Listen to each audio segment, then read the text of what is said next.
friends. I hope you are fine, enjoying your vacations. वैसे भी 12th standard के board exams के बाद से ही आपका तो एक लंबा वेकेशन स्टार्ट हो गया है और एफए बीकॉम में भी आप थोड़ा रिलैक्सिंग मोड पे ही हो. आई नो ऑनलाइन लेक्चर्स काफ़ी कॉलेजेस ने घर पे स्टार्ट कर दिए हैं, is a clear, but still जो प्रेशर जनरली एफए बीकॉम के स्टूडेंट्स पे होता है 12th के बोर्ड के प्रेशर के बाद इमीडिएटली सेम कॉलेज या तो नया college and everything of that sort, वो प्रेशर थोड़ा कम होगा. When I'm talking about now you have entered into the zone of degree, आपने आपका जूनियर लेवल जो है वो खत्म कर दिया है, राइट? आप अभी अपने डिग्री के जोन में आप एंटर कर चुके हो और डिग्री के जोन्स में बाकी प्रोफेसर्स के लेक्चर्स के हिसाब से even I am going to teach you one subject for this academic year. Is it clear? Let me introduce myself. I am Shweta and I will be teaching you the subject of commerce जैसे मैंने board पे लिखा है. आप हो FY BCom semester 1 and the subject that we are going to do together is commerce. Is it clear? आप बोलोगे कि मिस OC है क्या ये? Sort of बोल सकते हो, थोड़ा पार्ट OC का है और थोड़ा इधर उधर. Is it clear? आज के इंट्रोडक्शन लेक्चर में मैं आपके साथ सिर्फ कॉमर्स का इंट्रोडक्शन डिस्कस करने वाली हूँ. आपको क्या क्या पढ़ना है, इज इट क्लियर, वो टॉपिक्स या वो मॉड्यूल के अंदर आपको क्या क्या करना है. So we are going to only handle introduction part today. Is it okay students? This is the subject which is going to be very very easy for you. Is it clear everybody? बहुत easy subjects है.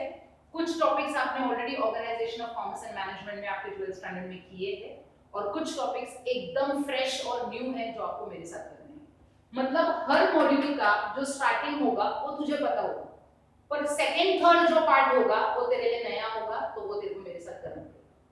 ये एक ऐसा subject है कि आप उसको पढ़ के रैप करके खत्म करके साइड में रख सकते हो, फटाफट हो सकता है. Is it clear? इसमें ज्यादा टाइम नहीं पड़ेगा.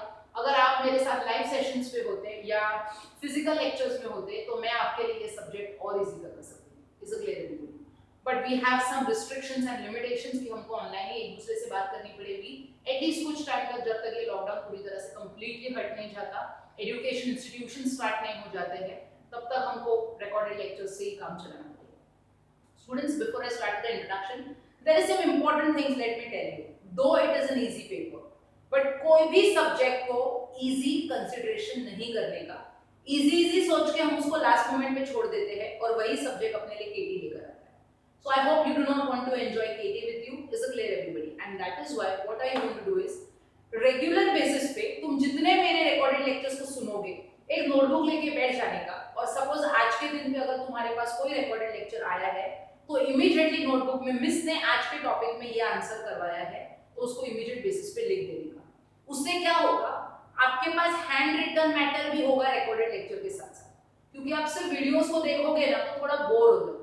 So it's better you sit with a notebook and wherever I'm asking you एक टॉपिक खत्म हो गया तो I always give you a time जहाँ पे मैं हट जाती हूँ और आपको सिर्फ बोर्ड दिखाई देते हैं, तो आप बोर्ड को देख के वो सारी चीजें लिखो और उसको याद करो. Is a clear everybody? याद करके लिखोगे तो आपका वो आंसर पढ़ के भी हो जाएगा और धीरे धीरे ऐसे करके आप अपना कॉमर्स सब्जेक्ट पढ़ के खत्म करोगे.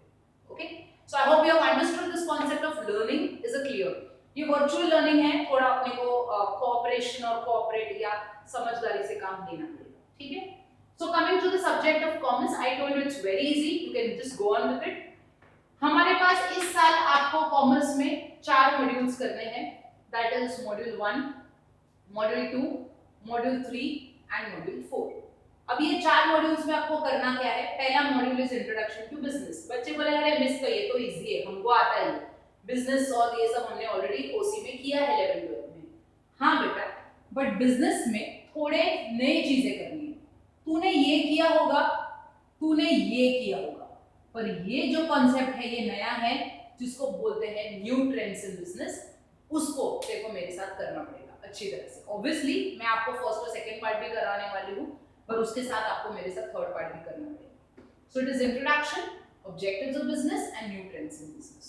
ओके, सेकेंड है अपना business environment. Business environment all together नया है तेरे लिए, तो इसमें हम इंट्रोडक्शन करेंगे and constituents of business environment करेंगे. आप बोलोगे कि बस 2 ही चीज है, छोटा चैप्टर है. नहीं बेटा, कॉन्स्टिट्यूएंट्स ऑफ बिजनेस एनवायरनमेंट में बहुत सारी चीजें आती है. इंटरनल, एक्सटर्नल, फिर वापस माइक्रो मैक्रो, उसका इलैबोरेशन. Is a clear? तो ये आसान नहीं है, लंबा जाएगा. ओके, तीसरा आता है प्रोजेक्ट प्लानिंग। ये तूने 11th-12th में नहीं किया है, ये कॉन्सेप्ट पूरा अलग है। इसमें तू इंट्रोडक्शन करेगा प्रोजेक्ट प्लानिंग कैसे करते हैं, बिजनेस यूनिट प्रमोशन, नए बिजनेस को अगर मुझे स्टार्ट करना है तो मैं कैसे करूंगी, statutory requirements in promoting business, अगर मुझे नया बिजनेस स्टार्ट करना है तो मुझे गवर्नमेंट की तरफ से कौन से स्टैट्यूटरी रिक्वायरमेंट्स और रजिस्ट्रेशन फुलफिल करने पड़ेंगे, तो ये तू पढ़ेगा थर्ड पार्ट में। फिर आता है एंटरप्रेन्योरशिप। एंटरप्रेन्योरशिप मतलब जो बंदा बिजनेस करता है, खुद का बिजनेस स्टार्ट करता है तो उसको एंटरप्रेन्योरशिप बोलते हैं। उसका इंट्रोडक्शन, सपोज अगर मैंने बिजनेस स्टार्ट किया तो मैं एंटरप्रेन्योर हो गई, तो मेरे टाइप्स, मेरे फंक्शंस, मेरे क्वालिटीज, ये सब तेरे को एंटरप्रेन्योर में करना पड़ेगा। एंड वुमेन एंटरप्रेन्योर, ऑब्वियसली अगर मैं बिजनेस स्टार्ट करी so I am going to become a women entrepreneur, और आज के डेट पे वुमेन एंटरप्रेन्योर एक बहुत बढ़ते हुए स्केल पे नजर आ रहा है आपको मॉडर्न बिजनेस के तौर पे, so that is women entrepreneur. Is it okay? तो आप मेरे साथ FY BCom के सेम 1 में जो जो चीजें पढ़ने वाले हो वो है module 1 introduction to business, module 2 business environment, module 3 project planning, module 4 entrepreneurship. मैं 2 मिनट के लिए साइड में हट जाती हूँ, तू बोर्ड का व्यू देख और तुझे पता होना चाहिए कि हमको इस साल FY BCom सेम 1 के कॉमर्स सब्जेक्ट में कौन से टॉपिक्स को कवर करना है। Okay,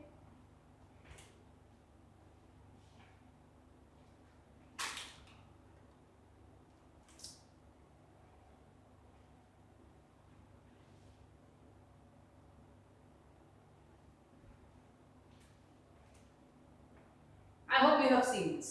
Okay. Now, students, I told you you will be able to do this subject only when you know each and every concept clearly. Is it clear? Okay. मैं आपको regular basis पे, जैसे मैंने आपको बोला है कि भाई आप रिकॉर्डेड लेक्चर्स को सुनो, एक नोटबुक लेकर बैठो, वो पूरी चीजों को पढ़ लो, और जब आप लिखने बैठोगे तो आप उसको खुद से ड्राफ्ट करो। क्लासेस से आपको टेक्स्ट बुक्स मिल जाएंगी, इज इट क्लियर एवरीबॉडी, जहाँ पे डेफिनेशन और वो सारी चीजें लिखी हुई है। तो बोर्ड पे मैं जितनी चीजें कवर अप करने वाली हूँ उतना ही आपको टेक्स्ट बुक से करना है। जो भी एक्स्ट्रा चीज है या जो मैंने नहीं करवाया है बेटा, वो मैं भूल गई हूँ इसलिए मैंने नहीं करवाया है, इट्स नॉट द मैटर, वो इसीलिए नहीं करवाया क्योंकि वो इंपॉर्टेंट नहीं है। Is it clear? So we are going to do commerce एकदम इजी और इंपॉर्टेंट वे में। तो मुझे लगता है कि ये चीजें इंपॉर्टेंट है, ये बच्चों को करवानी चाहिए, तो ही वो करवाई जाएगी, अदरवाइज उसको करने की जरूरत नहीं है। Is it clear? बेटा ये सब्जेक्ट इंपॉर्टेंट क्यों है? This subject is important because ये आपके स्ट्रीम को कनेक्ट करता है। स्ट्रीम मतलब तूने कॉमर्स लिया है, तो अगर तूने कॉमर्स लिया है तो उसके बारे में पढ़ भी तो ले। सेमेस्टर 1 और 2 दोनों में आपको कॉमर्स सब्जेक्ट आएगा। इस बार आपको बिजनेस से रिलेटेड चीजें पढ़नी है, और सेम 2 में पूरा सर्विस सेक्टर आएगा। सारे 4 के 4 मॉड्यूल सर्विस सेक्टर से रिलेट करने वाले हैं। आपको पता होगा कि इंडिया का एक ऐसा ट्रेंड होते जा रहा है कि इंडिया का सर्विस सेक्टर बहुत हद तक जो है वो अच्छी तरह से डेवलप हो रहा है, और सॉरी मॉडर्नाइजेशन के वर्ज पे जा रहा है। तो फिर वो पूरा आप मेरे साथ सेमेस्टर 2 में पढ़ने वाले हो। Are you getting it? I would request you to take this lockdown very much seriously. Is it clear, everybody? And make a best utilization of your time. Time utilization आपका बहुत important है. Is it clear, everybody? मैं कब क्या कैसे करूँ? अभी आपको इकोनॉमिक्स के रिकॉर्डेड लेक्चर्स आएंगे, अकाउंट्स के आएंगे, या मैथ्स के आएंगे, बाकी सारे सब्जेक्ट्स के आएंगे। तो बेटा रेगुलर बेसिस पे जो लेक्चर्स तेरे को आ रहे हैं वो तू रेगुलर बेसिस पे लिखते जाओ। अगर तू लिखेगा तो तेरे को वो सब्जेक्ट का होल्ड पता चलेगा और तू उसको अच्छी तरह से पढ़ पाएगा। So it's very important that you should have the hold of regular lectures, और जो भी आप सुन रहे हो उसको आप रिकॉर्ड करते जाओ। Is it clear? मोबाइल में नहीं, बुक्स में। Is it clear everybody? Because after all वो एक गैजेट है, वो एक हद तक ही आपको हेल्प कर सकता है, उसके बाद नहीं। Is it clear? What if all of the way तुम्हारा मोबाइल बंद पड़ गया? Is it clear? अगर तेरे को पुरानी चीजें रिवाइज करनी है तो फिर तू कैसे करेगा? Is it clear? तो इट्स बेटर तेरे पास लिखा हुआ कुछ मैटर होना चाहिए, so that you don't have any problem. Is it clear? ये मशीन है बेटा, वायरस और ये सारी चीजें एंटर होती रहती है। Is it clear? तो I do not want you to face any kind of problem in your future. तो जितने भी सब्जेक्ट्स के रिकॉर्डेड लेक्चर्स आपके पास जा रहे हैं वो सारे लेक्चर्स को आपको लिखना, नोटबुक में अच्छी तरह से मेंटेन करना is very very important. Is it clear? जैसे तुम लोग मेरे साथ ये सब्जेक्ट पढ़ने वाले हो कॉमर्स का, it is going to be fun and interesting. Is it clear everybody? Because there are some particular topic which is going to be new to you जो आपने OCA में नहीं किया है। Is it clear? See students, when I am talking about business, एक business कैसा term है? अगर मैंने आपको बोला चल मुझे business का एक लाइन में स्टेटमेंट बता दे, तो बहुत सारे बच्चे बोलते हैं कि मिस हाँ बाइंग होता है, सेलिंग होता है गुड्स का और फिर हम प्रॉफिट कमाते हैं, इज इट क्लियर? काफी लोग ऐसा उसको बोलेंगे। बेटा पूरी तरह से गलत नहीं है, बट बहुत सारे लोगों का बिजनेस का जो पॉइंट माइंड सेट है वो इनकम्प्लीट हो जाता है। Business is buying and selling of goods and services, दोनों। बाइंग एंड सेलिंग दोनों आएगा, गुड्स भी आएगा, सर्विसेज भी आएगा। टू अर्न प्रॉफिट, प्रॉफिट तो होगा ही, एंड बेयर लॉस, पर प्रॉफिट हमेशा नहीं होगा ना, तो जब लॉस होगा तो तुझे लॉस बेयर करने की भी तेरी तैयारी होनी चाहिए। तो business is buying and selling of what, goods and services, किस चीज के लिए? टू अर्न प्रॉफिट और to bear loss. Is it okay everybody? मतलब हमेशा तेरे को बिजनेस में प्रॉफिट नहीं होगा, तो जब होगा तो प्रॉफिट, बट अगर लॉस हो रहा है तो वो भी बेयर करने की तैयारी होनी चाहिए। ठीक है, easy definition.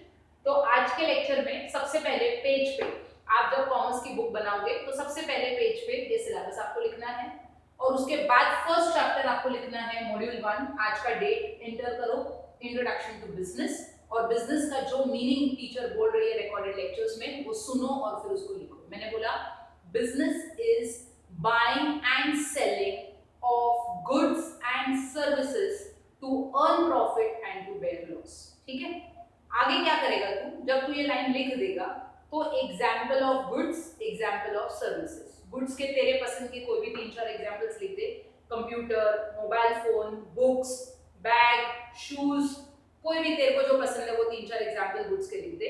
Services can be banking, insurance, warehouse, is it clear everybody? Hotels, तो आप सर्विसेज में ये सब कुछ, सैलून, ये सब आप लिख सकते हो, आपके फेवरेट के 3 एग्जाम्पल। इतना काम आपको करना है जब तक कि मैं अपना सेकंड रिकॉर्डेड लेक्चर ना भिजवाऊं, तब तक फर्स्ट रिकॉर्डेड लेक्चर के लिए आपको फ्रेश बुक बनानी है कॉमर्स की।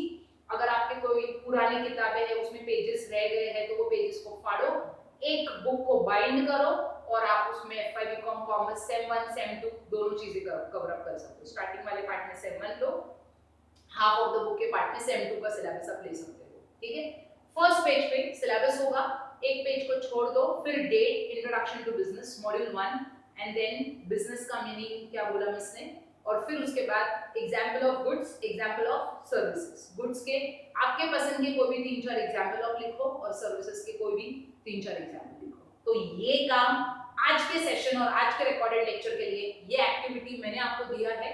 आई होप आप उसको कंप्लीट करो। नेक्स्ट लेक्चर में सबसे पहले मैं ये पूछूंगी और फिर हम आगे के सेशन के साथ, मतलब तुम्हारा जो फर्स्ट पार्ट है इंट्रोडक्शन टू बिजनेस के इंट्रोडक्शन के साथ हम उसको स्टार्ट करेंगे। Till then stay home, stay safe, bye bye.